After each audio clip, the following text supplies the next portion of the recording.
Welcome back to Primetime Sports Friday. Now, Ian Prasad's exciting charge, She's a Wonder, looks primed to land the major share of the Fillies' 1,000 guineas, also over a mile at Cape Manus Park on Saturday. A field of 14 will face the starter at 4:10 p.m.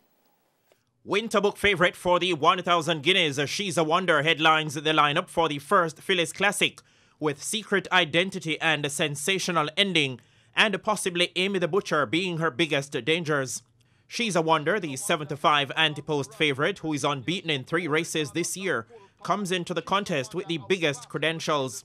She won the major prep races for her peers, impressively landing the Thornbird Stakes on April 7, before scoring a narrow victory over Sensational Ending in the inaugural Portmore Stakes just over a month ago. In addition to those performances, She's a Wonder laid down the gauntlet on the exercise track on May 23, with a 7-furlong blitz in 1 minute 26.4, the fastest 7-furlong gallop by any of the runners preparing for both Guineas races, working alongside her more seasoned stable companion Mahogany that morning. She's a Wonder has also been prepared to get the 1-mile trip, and with her main rivals coming up to sit level with her in the scale at 126 pounds, this factor could also weigh heavily in her favour. Apprentice Ryan Lewis, who has ridden her on 3 of her 9 career starts, including her last 2 victories, will once again have the ride. Well, she has trained well coming into the race, and so far all is good, and we should be ready to run a capital race tomorrow.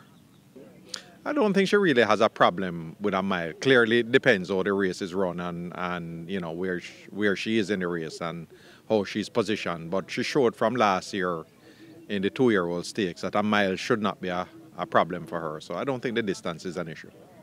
She's a Wonder should prove quite difficult to beat, but if she puts a foot wrong, then the pair of Sensational Ending, who closed rapidly for second, and the Secret Identity, who was third by 2 1/4 lengths in the 7-furlong Portmore Stakes, is where the likely winner should come from. Secret Identity, the 9-5 second favourite, and the Sensational Ending, the 2-1 third choice in the overnight odds, will once again be ridden by joint champion jockeys Dane Nelson and Anthony Thomas respectively. First post for the 10-race card is 11:50 a.m.